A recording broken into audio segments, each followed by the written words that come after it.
உலகெங்கும் உள்ள hope TV நேயர்களுக்கு உலக இரட்சகராம் இயேசு கிறிஸ்துவின் நாமத்தினால் உங்களை நான் வாழ்த்தி வரவேற்றுக் கொள்கிறேன். ஆசரிப்பு கூடாரத்தின் ஆச்சரியங்களின் நிகழ்ச்சி மூலமாக உங்களை சந்திப்பதில் மிகுந்த மகிழ்ச்சி. இந்த நாளில் அற்புதமான நிகழ்ச்சியை நடத்துவதற்காக நம் மத்தியிலே போதகர்கள் வந்திருக்கிறார்கள். அவர்களை நிகழ்ச்சியின் சார்பாக நாம் வாழ்த்தி வரவேற்றுக் கொள்ளலாமா? தோத்திரம் பாஸ்டர், 2 பேருக்கு தோத்திரம். அநேக காரியத்தை நாம் படித்து கொண்டிருக்கிறோம். இந்த நாளிலும் ஒரு அற்புதமான கேள்வியோடு தான் உங்களை சந்திக்க போகிறேன். மிகுந்த ஆர்வம் ஊட்டுகிற கேள்விகள். அநேகருக்கு இதுவும் பார்த்தீங்கன்னா எல்லாருக்கும் ஒரு குழப்பத்தோடு தான் இருக்குது. பாஸ்டர் சுரேஷ், உங்களுக்கான கேள்வி, ஸ்டேட் ஆஃப் டெத் அப்படின்னு சொல்கிறாங்க. மனிதனுடைய மரணத்தை பற்றி, அந்த மனிதனுடைய மரணத்தை பார்க்கும்போது ஒரு நிலை எப்படி அப்படின்றத நீங்கள் கொஞ்சம் விளக்கி சொல்ல முடியுமா? இப்போ கடந்த எபிசோடில் என்ன படித்தோன்னா, த நேச்சர் ஆஃப் மேனில் வந்து மனிதன் எப்படி படைக்கப்பட்டான் அப்படின்றத நம்ம படித்தோம். இப்போ நீங்கள் கேட்குற கேள்வி வந்து மனுஷனுடைய முடிவை குறித்ததான ஒரு கேள்வி. மனித தன்மையில் அதுவும் ஒரு நல்ல ஒரு கேள்வி. மனிதன் மரித்த பிற்பாடு அவனுடைய நிலை என்ன அப்படின்றது தான்.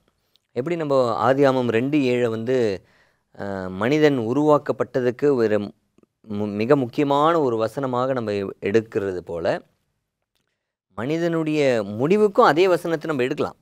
எப்படின்னா, ஆண்டவர் வந்து மண்ணையும் காற்றையும் இரண்டையும் சேர்த்து ஜீவாத்மாவாக உருவாக்குறாரு. இந்த 2 சப்ஸ்டன்ஸ், இந்த 2 இதுவுமே பிரியும் பொழுது அவன் ஒன்றுமே இல்லாமல் போகிறான் அப்படின்றது தான் அதனுடைய அர்த்தம். இது பிரசங்கியில் நம்ம படிக்கும் பொழுது சாலமோன் அழகாக எழுதுகிறாரு. பிரசங்கி 12வது அதிகாரம் 7வது வாக்கியத்தில், இவ்விதமாய் மண்ணானது தான் முன்னிருந்த பூமிக்கு திரும்பி ஆவி தன்னை தந்த தேவனிடத்திற்கு மறுபடியும் போகாததற்கு முன்னும் அவரை உன் வாலிப பிராயத்திலே நினை. இது ரொம்ப அழகான ஒரு டெக்ஸ்ட்டு. இதே 12:7 அங்கே நம்ம ஆதியாகமம் 2:7 வாசிக்கிறோம். அது மனிதனுடைய பிறப்பும் இங்கே மனிதனுடைய இறப்பும் ரொம்ப ரெலவெண்ட்டான ஒரு டெக்ஸ்ட்டு. வசனம் சொல்லுகிறது, ஆண்டவர் என்ன பண்ணுறாருன்னா, சரீரம் நம்மளுடைய சரீரம் எதுலேருந்து எடுக்கப்பட்டதுன்னா மண்ணிலேருந்து எடுக்கப்பட்டதுங்களாம்.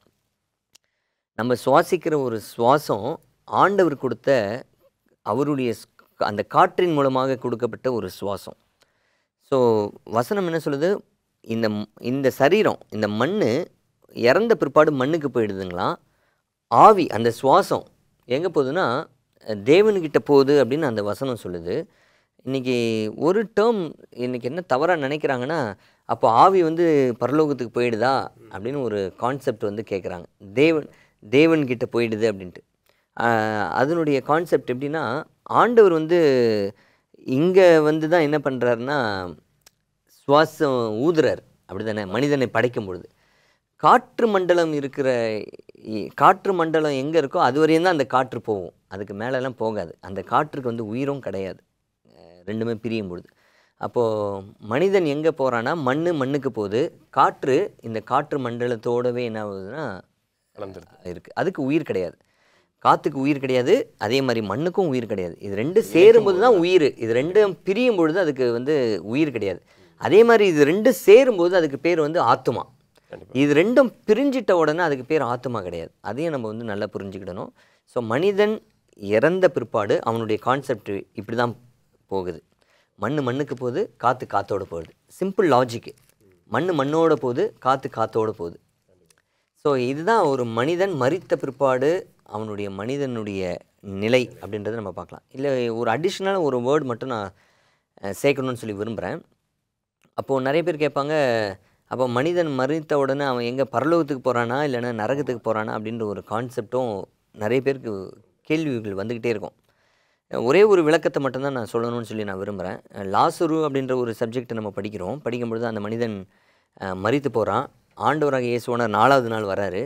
வந்து 4வது நாளில் வந்து உயிரோடு எழுப்புறார். இப்போது கேள்வி என்னென்னா, ஒரு மனிதன் மரித்த பிற்பாடு அவன் பரலோகத்துக்கு போகிறானா நரகத்துக்கு போகிறானா அப்படின்றது லாசருனுடைய சப்ஜெக்ட்லேருந்து ரொம்ப அழகாக புரிஞ்சுக்கலாம். இப்போ லாசரு வந்து 4வது நாளில் உயிரோடு எழுப்பும் பொழுது, அப்போ மீதி 3 நாள் அவர் எங்கே இருந்தார்? பரலோகத்தில் இருந்தாரா அல்லது நரகத்தில் இருந்தாரா அப்படின்ற ஒரு கேள்வி நம்ம கேட்டு பார்த்தோம் அப்படின்னா, லாசரு வந்து ஒருவேளை பரலோகத்துக்கு போயிருந்தால் அவர் என்ன சொல்லியிருப்பாருன்னா, ஆண்டவரே நான் பரலோகத்தில் சந்தோஷமாக இருந்தேன், நீங்கள் ஏன் ஆண்டவரே என்னை வந்து இந்த மறுபடியும் இந்த பாவமான ஒரு உலகத்துக்கு என்ன கூட்டின்னு வந்தீங்க அப்படின்னு சொல்லி கேட்டிருப்பார். ஒருவேளை அவர் நரகத்துக்கு போயிருந்தார் அப்படின்னா அவர் என்ன சொல்லியிருப்பாருன்னா, ஆண்டவரே உம்மை நான் துதிக்கிறேன், உமக்கு ஸ்தோத்திரம், ரொம்ப கஷ்டப்பட்டுட்டு இருந்தேன், நீங்கள் என்ன மறுபடியும் காப்பாற்றுனீங்கன்னு சொல்லியிருப்பார். ஆனால் இந்த ரெண்டு கான்செப்ட், இந்த ரெண்டு ஒரு ஸ்டேட்மெண்ட்டுமே லாசர் அங்கே உபயோகப்படுத்தியிருக்க மாட்டார். அப்படின்னா என்னென்னா, மரித்த பிற்பாடு மனிதன் வந்து அவனுக்கு ஒன்றுமே தெரியறதில்ல, அவன் தூங்கி கொண்டு இருக்கிறான், கல்லறையில் உறங்கி கொண்டு இருக்கிறான், அவனுக்கு ஒன்றுமே தெரியாது. அதனால தான் லாசருக்கும் ஒன்றுமே தெரியல. அவன் மரித்த பிற்பாடு அவன் மரண நிலைக்கு, ஒரு தூக்க நிலைக்கு போயிட்டு வந்திருக்கிறான். பரலோகத்துக்கும் போல, நரகத்துக்கும் போல. ஸோ அப்போ மனிதனுடைய மரித்த பிற்பாடு மனிதனுடைய நிலை என்ன அப்படின்றது இதுலேருந்து நம்ம படிக்கலாம். Thank you pastor. நல்ல ஒரு பதில். அதில் அப்படியே நீங்கள் சொன்ன கருத்துப்படி பார்க்கும்போது ஒன்றுமே தெரியாது மனுஷன். ஒன்ஸ் இறந்துட்டாங்க, உயிர் அந்த போயிருச்சு, மூச்சு நின்றுட்டு அப்படின்னாலே எதனிடத்துலேருந்து எது வந்ததோ அது அங்கங்கே போயிடுது. மனிதன் அப்படி தான் இருக்கிறான்னு பார்க்குறோம். பாஸ்டர் ஜோஷுவா, கூடுதலான விளக்கம் இதை பற்றின வேத ஆதாரங்கள் ஏதாவது இருக்குதா? நம்ம ஒரு சில வசனங்களை வாசிப்போம். பாஸ்டர் அவங்க சொன்ன கருத்துக்கு ஒத்த வேத வசனங்கள். 146வது சங்கீதத்தில் 4வது வசனம், அவனுடைய ஆவி பிரியும், அவன் தன் மண்ணுக்கு திரும்புவான். இந்த அவன் என்கிற பதம் வந்துட்டு உயிருள்ள நபருக்கு நம்ம பயன்படுத்தக்கூடியது. இங்கே 2 வார்த்தைகளையும் பார்க்க முடியும். அவனுடைய ஆவி, அவன் தன் மண்ணுக்கு. இந்த அவன் என்கிற அந்த ஒரு வார்த்தையில் 2மே அடங்கி இருக்கும்போது தான் அவன். ஓகே. இந்த 2ல் ஒன்று தனித்தனியாக இருக்கும்போது அவன் என்கிற வார்த்தை பயன்படுத்த முடியாததான் இங்கே நம்ம பார்க்குறோம். அவனுடைய ஆவி பிரியும், அவன் தன் மண்ணுக்கு திரும்புவான். அந்நாளிலே, எந்த நாளிலேன்னு சொன்னால் அது பிரிகிற நாளிலே, மண்ணும் ஆவியும் பிரிகிற நாளிலே அவன் யோசனைகள் அழிந்து போகும். அப்படின்னா எந்த விதமான சிந்தனைகளும் நினைவுகளும் இல்லாத ஒரு நிலை நித்திரை என்று பாஸ்டர் சொன்னாங்க. யோபு புஸ்தகத்தில் 14ஆம் அதிகாரத்தில் 12வது வசனத்தை வாசிக்கிறேன். இது வந்துட்டு மனிதனுடைய நித்திரையை குறித்து சொல்லக்கூடிய ஒரு வசனம். யோபு 14:12, மனுஷன் படுத்து கிடக்கிறான், மரித்தவர்களை குறித்து சொல்லக்கூடிய வசனம். வானங்கள் ஒளிந்து போகும் அளவும், வானங்கள் எப்போ ஒளிந்து போகும்னு 2 பேதுரு 3ஆம் அதிகாரத்தில் வாசிக்கும் பொழுது கர்த்தருடைய 2ஆம் வருகையை குறித்து சொல்லும். பாஸ்டர் சொல்லும்போது சொன்னாங்க, செத்தவன் இங்கேயும் போல அங்கேயும் போல, பரலோகம் இல்லை நரகம் இல்லை, அவன் நித்திரையாக இருக்கிறான்னு சொல்லி சொன்னாங்க இல்லையா? அதுதான் இந்த வசனம் தெளிவாக சொல்லுது. மனுஷன் படுத்து கிடக்கிறான், வானங்கள் ஒளிந்து போகும் அளவும். அதாவது இயேசு கிறிஸ்துனுடைய வருகை மட்டும் எழுந்திருக்கிறதும் இல்லை, நித்திரை தெளிந்து விழிக்கிறதும் இல்லை. மரித்தோரின் நிலை, மரணத்திற்கு பிறகு ஒரு மனிதனுடைய நிலை என்ன அப்படின்னு சொன்னால், மண்ணானது மண்ணுக்கு போகிறது, சுவாசம் திரும்ப பிரியும் போது அது மண்ணானது மண்ணுக்கு போயிடுது, அவ்வளோதான். யோசனைகள் அழிந்து போய் நித்திரையாக இருக்கக்கூடிய நிலை தான். ஆண்டவருடைய வருகையின் போது தான் உயிர்த்தெழுதல் என்கிற அனுபவமே இருக்குது. மரித்தவர்கள் உடனே பரலோகத்துக்கும் போகிறது கிடையாது, நரகத்துக்கும் போகிறது கிடையாது. அவங்க இந்த மண்ணிலே அவங்க எந்த விதமான மரணத்தை சந்தித்திருந்தாலும், அது ஒருவேளை நெருப்பினாலே இருக்கலாம், அல்லது தண்ணீரில் கடலில் விழுந்தவர்களாக இருக்கலாம், எப்படி இருந்தாலும் மண்ணுக்கு தான் அந்த மண்ணானது திரும்புகிறது. கர்த்தருடைய வருகை மட்டும் நித்திரையாக இருப்பாங்கன்னு தான் வேதம் சொல்லுது. Thank you pastor. நல்ல கருத்தை நம்ம படிச்சுக்கிட்டு இருக்கோம். ஒரு சிறிய இடைவெளி பிற்பாடு நம்ம வருவோம். நேயர்களே, ஒரு சிறிய இடைவெளி பிற்பாடு நாம் மீண்டும்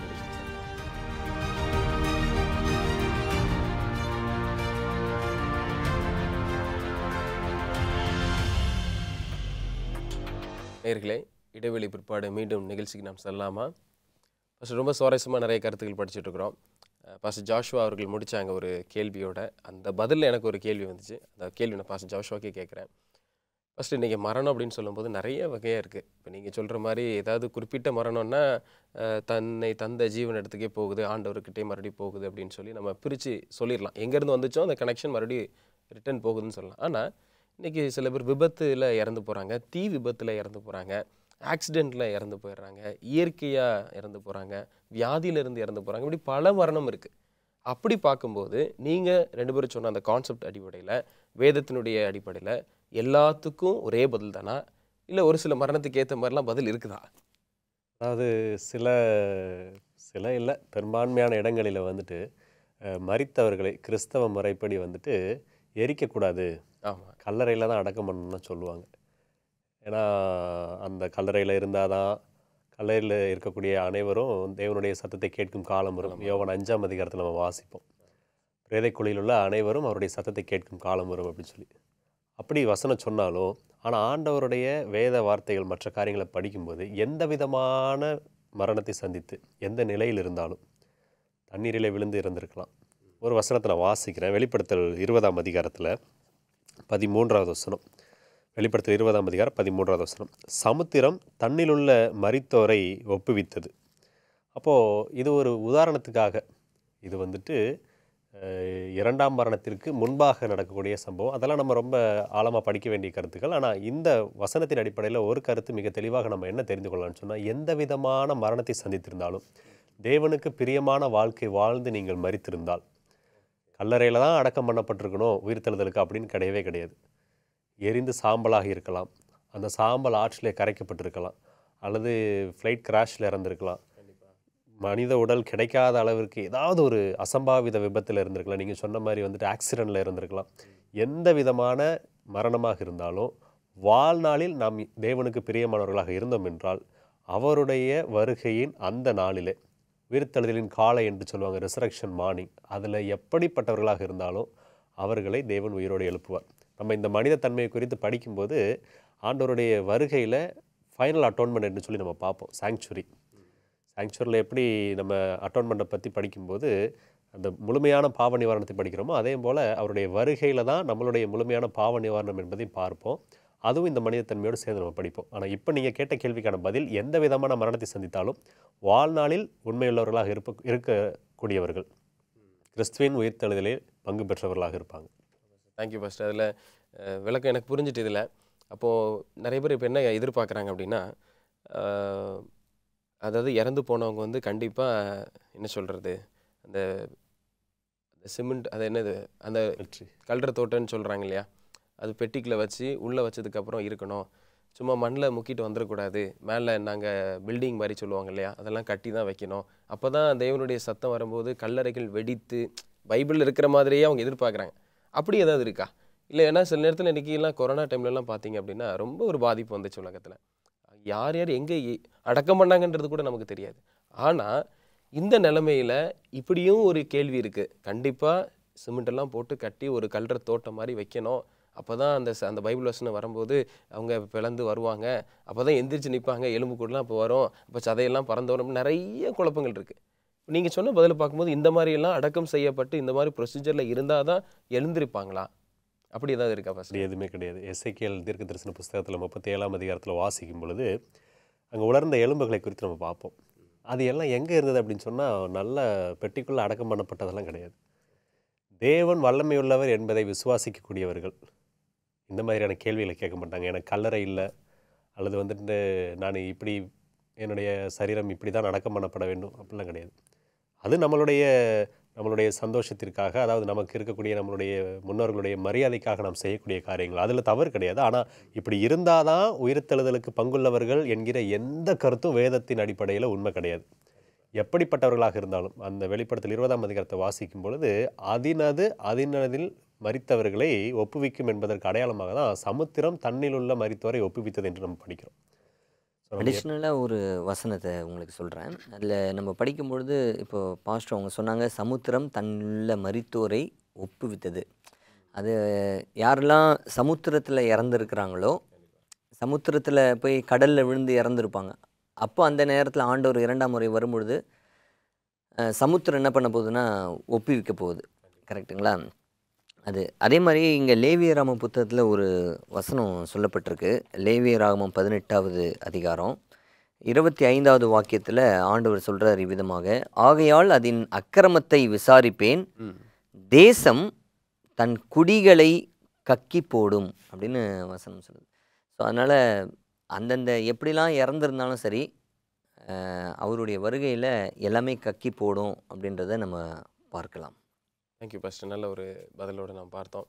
இப்போது இன்றைக்கி இருக்கக்கூடிய தவறான சிந்தனைகள், இப்படி புரியாமல் இருக்கக்கூடிய நிலைகளுக்கு நல்ல ஒரு பதில் நம்ம பார்த்தோம். நிச்சயமாக இந்த கல்லறையில் அடக்கம் பண்ணணும்னு நினைக்கிறத தவறாக சொல்வதற்காக அல்ல, கண்டிப்பாக வாய்ப்பு இருந்து அவர்களுடைய வாழ்க்கைக்கு மரியாதையாக நாம் செய்யக்கூடிய அந்த சடங்குகளை செய்கிறோம். அதில் எதுவும் குறைகளை சொல்வதற்காக அல்ல. ஆனால் இப்படி பண்ணினாதான் பரலோகம் போக முடியும் என்கிற அந்த ரட்சிப்பு குறித்ததான காரியங்கள் இதுக்குள்ளே வருதுன்னா அதுதான் தவறு என்று நம்ம சொல்கிறோம். கண்டிப்பாக. ஏன்னா இப்போ நான் கேட்க வந்த காரணமே இதுதான். நிறைய சுற்றி நம்ம வரும்பொழுது இந்த மாதிரி கேள்வி நிறைய பேருக்கு இப்படி போயிட்டு இருக்குது, இந்த மாதிரி தவறான எண்ணங்கள் எழும்புது. அதனால தான் பார்த்தோம். ஒரு சிறிய இடைவெளி பெருமாள் மீண்டும் நம்ம வருவோம். நேர்களே யோசிச்சு பாருங்கள், இந்த கருத்துக்களெல்லாம் நம்ம படிக்கும்போது உண்மை என்ன அப்படின்றது தெரிகிறது. நிறைய நேரத்தில் ஒரு அடமெண்ட்டாக இல்லை இப்படி தான் இருக்குது போடப்பட்டிருக்கு அப்படின்றது தவறான ஒரு புரிதல் நமக்கு இருக்கிறது. அல்லது யாராவது ஒருத்தர் ஒரு பதில் சொல்லிட்டாங்கன்னா இதுதான் கரெக்ட் அப்படின்னு நம்ம நினைக்கும் பொழுது சில தவறுதலான வழிநடத்துதலுக்கும் நம்ம போகிறோம் அப்படின்றத இதன் மூலமாக நம்ம பார்க்குறோம். ஆண்டவர் எவ்வளோ அற்புதமாக வேதத்தில் வச்சிருக்கிறார். சிந்திச்சு ஒவ்வொன்றையும் நம்ம பார்க்கும் பொழுது அநேக அர்த்தங்கள் மிகவும் தெளிவாய் இருக்கிறது என்பதை நீங்கள் மறக்க வேண்டாம்.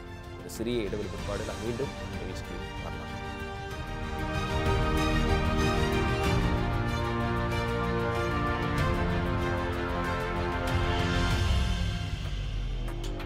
இடைவெளிக்கு பிற்பாடு மீண்டும் நிகழ்ச்சிக்கு செல்லலாமா?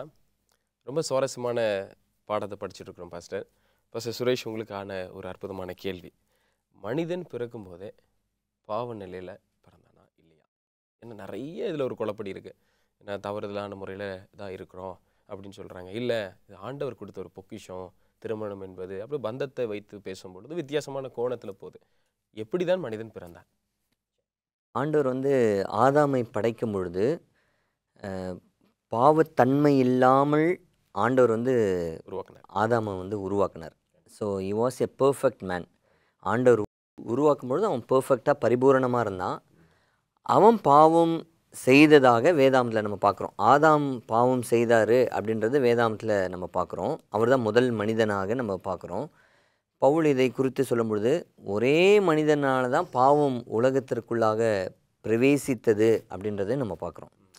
ஸோ இப்போது குழந்தைங்க பிறக்குது.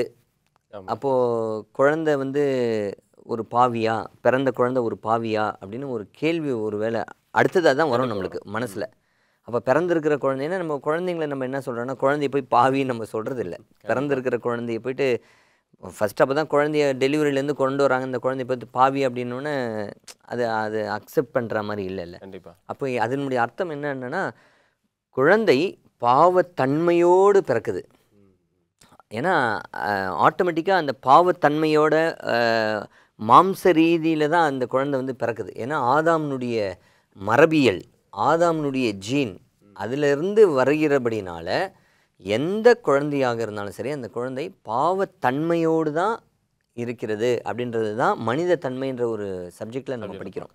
அதுக்காக அந்த குழந்தை பாவி அப்படின்ற கான்செப்டில் நம்ம போகல.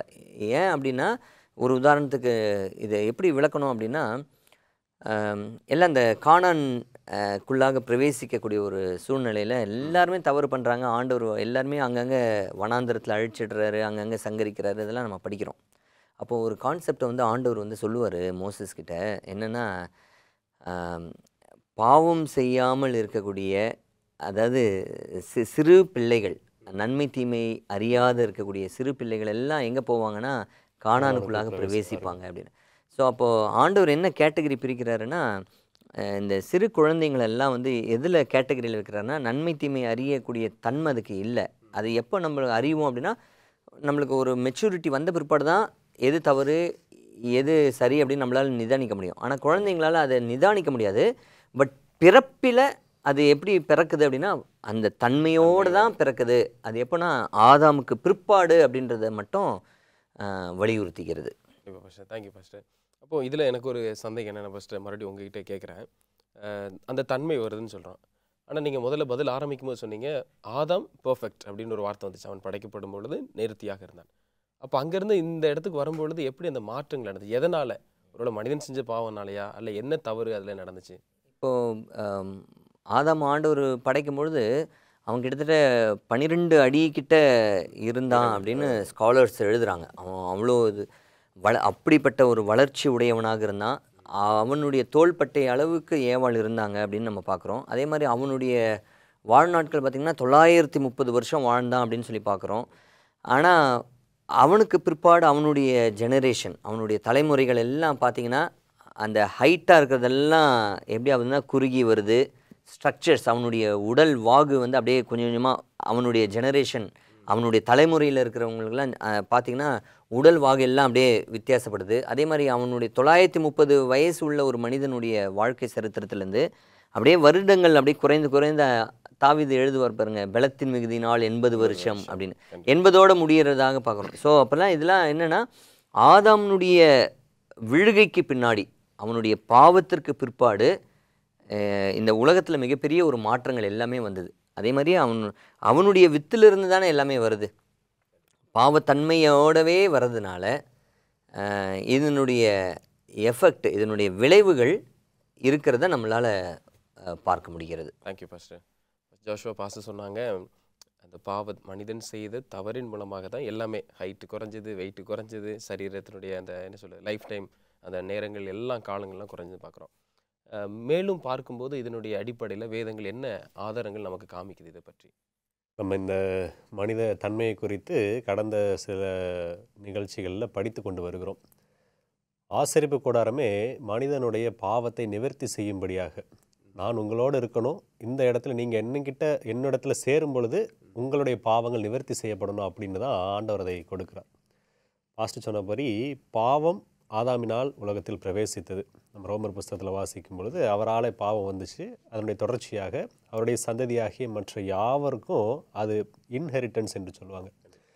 நம்ம ஆரம்பத்திலேருந்து சரீரம் ஆவின்னு எதுக்கு எல்லாத்தையும் ரொம்ப ஆழமாக படிச்சுட்டு இந்த இடத்துக்கு வந்திருக்கிறோம் அப்படின்னு சொன்னால், பிறக்கும்போது சரீரத்தன்மையை பார்த்தோன்னு சொன்னால் முழுவதுமாக பாவத்தினால் பாதிக்கப்பட்ட சரீரம், அதனுடைய விளைவுகள் எல்லாத்தையும் பாஸ்ட்டு சொன்னாங்க.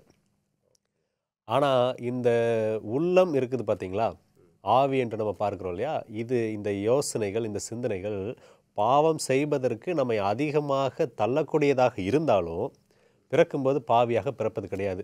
பை பர்த் அந்த இன்ஹெரிட்டன்ஸ் வந்துட்டு அவனுடைய பாவம், தகப்பனுடைய பாவம் பிள்ளைக்கு வருகிறதா அப்படின்னா வேதம் என்ன சொல்லுதுன்னா, எசேக்கியேல் 18ஆம் அதிகாரத்தில் 19-20 வசனம், இதப்படி குமாரன் தகப்பனுடைய அக்கிரமத்தை சுமக்கிறதில்லையா என்று நீங்கள் கேட்டால், குமாரன் நியாயத்தையும் நீதியையும் செய்து என் கட்டளைகளை கைக்கொண்டு அவைகளின்படி செய்ததினால் அவன் பிழைக்கவே பிழைப்பான். பாவம் செய்கிற ஆத்மாவே சாகும். குமாரன் தகப்பனுடைய அக்கிரமத்தை சுமப்பதும் இல்லை, தகப்பன் குமாரனுடைய அக்கிரமத்தை சுமப்பதும் இல்லை. நீதிமானுடைய நீதி அவன் மேல்தான் இருக்கும், துன்மார்க்கனுடைய துன்மார்க்கமும் அவன் மேல்தான் இருக்கும். யார் என்ன செய்கிறாங்களோ அது மாத்திரம் தான் அவர்கள் மேல் இருக்கும். ஆனால் பிறக்கும்போதே அந்த இயல்பு நமக்கு இருக்கும். பாவம் செய்யக்கூடிய இயல்போடு பிறக்கிறோம். அந்த சின்ஃபுல் நேச்சர் நம்மள்ட்ட இருக்குது. சொல்கிறீங்களா? ஆமாம். ஆனால் இயல்பாக இழுக்கிறது ஒரு பேலன்ஸில் வச்சோம்னா வெயிட் எந்த பக்கம் அதிகமாக இருக்குதோ அந்த பக்கம் நம்ம இழுப்புண்டு போவோம். அதே போல் அந்த பாவம் செய்கிற இயல்பு நம்ம இடத்துல காணப்பட்டாலும் பிறக்கும்போதே பாவியாக பிறக்கிறோமா அப்படின்னா கிடையாது. தகப்பனுடைய பாவம் குமாரனுக்கு குமாரத்திக்கு வருவது கிடையாது. இதை ஏன் நம்ம படிக்கிறோம்னு சொன்னால், அந்த அட்டோன்மெண்ட்டுக்கு இந்த மனிதத்தன்மையை நம்ம புரிந்து கொள்ளணும். Thank you pastor. நிறைய அழகான விளக்கங்கள்லாம் நீங்கள் கொடுத்தீங்க. இந்த நிகழ்ச்சி நீங்கள் அற்புதமாக கொண்டு போனதுக்காக ரொம்ப நன்றி. நேயர்களே, நல்ல கேள்வியோடு நல்ல பதிலையும் நேர்த்தியான ஒரு வரிகள் மூலமாக நம்ம கேட்டோம். தொடர்ந்து இந்த மாதிரியான காரியத்தை நம்ம படிக்கணும். ஆசரிப்பு கூடாரத்தினுடைய ஆச்சரியங்கள் இவ்வளவு தூரத்துக்கு மனிதனுடைய வாழ்க்கையில் இருக்கிறதா அப்படின்றத நம்ம பார்க்கணும். நம்ம தினந்தோறும் சந்திக்கிற ஒவ்வொரு விஷயத்துலையும் அது இருக்குது அப்படின்றத இந்த நாளோட பாடத்தில் நம்ம பார்த்தோம். ரொம்ப அழகாக நமக்கு பாஸ்டர்ஸ் நமக்கு எடுத்து தந்தாங்க. மீண்டும் ஒரு நல்ல நிகழ்ச்சியை சந்திக்கும் வரைக்கும் ஆசீர்வாதம் உங்களுடைய எப்பொழுதும் இருக்கிறாங்க.